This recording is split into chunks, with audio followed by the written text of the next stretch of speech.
Le cas 5, finalement, c'est une déclaration d'impôt d'une personne physique à remplir ou en tout cas à valider.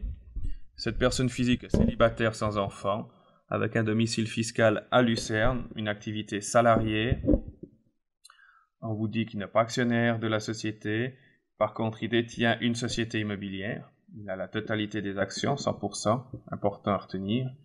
Il fait quelques travaux administratifs auprès de cette société, qui perçoit un salaire conforme pour cette tâche, mais il n'a pas d'autres indemnités.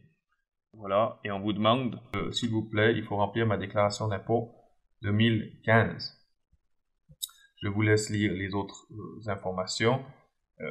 On vous dit aussi, quand il faut bien lire la donnée, des champs vides ne sont pas évalués. Donc maintenant, je prends les éléments dans l'ordre. Certaines vont poser aucune difficulté, d'autres on pourra s'y arrêter un petit peu plus longtemps.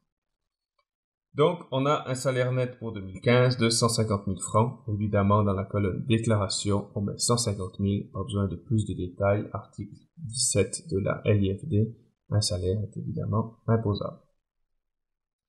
Versement en espèces pour le jubilé des 20 ans, après déduction des cotisations et autres, c'était pas compris dans le certificat de salaire. Donc dans les 150 000, ces 10 000 sont pleinement imposables aussi. Article 17, alinéa 1, si vous le reprenez, on vous dit évidemment le salaire est imposable, puis après on vous dit aussi tout ce qui est aussi imposable avec ce salaire. Le salaire d'une activité, je dirais, accessoire, la société Immobessa, là aussi après déduction de toutes les charges sociales, les 7 000 francs sont pleinement imposables, rien à rajouter. Je vois pas comment vous ne pourriez pas faire l'entier des points sur ces trois premières questions. On continue avec la question 4. On a imposé des revenus, donc on a des frais relatifs à ces revenus qui vont pouvoir être déductibles. On vous dit des frais de déplacement. On note, une voiture de service est à disposition. L'apport privé a été correctement pris en compte dans le salaire net. La personne qui a une voiture à disposition de la part de son employeur ne peut pas déduire les frais de son domicile au lieu de travail. Donc ici, 0 à ce titre-là. La déduction pour les frais de repas au lieu de travail. Ici, on déduit 3200 et on divise par 2 parce qu'il a l'utilisation, la possibilité d'utiliser la cantine. Donc, on déduit 1600 francs.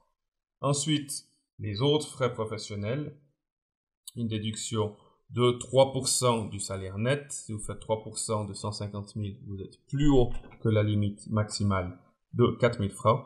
Donc, ces 4 000 sont totalement déductible. Vous pouvez, selon la loi, justifier de frais effectifs, mais par contre, là, c'est très compliqué. La déduction générale des frais pour activités accessoires, vous la connaissez, c'est 20% de 7 000, 1400 sont déductibles à ce titre. Là non plus, pas de question à mon sens très particulière pour ce point 4.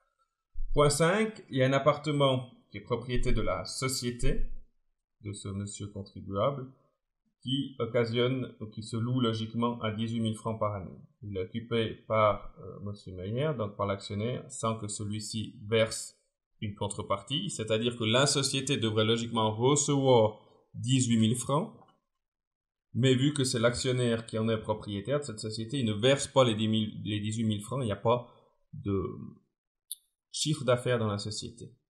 C'est une notion que vous connaissez, c'est la notion de distribution dissimulé de bénéfices. Logiquement, les 18 000 auraient dû rentrer dans la société. La société, on oublie tous les autres chiffres, aurait fait 18 000 de bénéfices qu'elle aurait redistribué sous forme de dividendes à son actionnaire. Ici, ça ne peut pas être le cas vu que les 18 000 francs ne sont pas comptabilisés.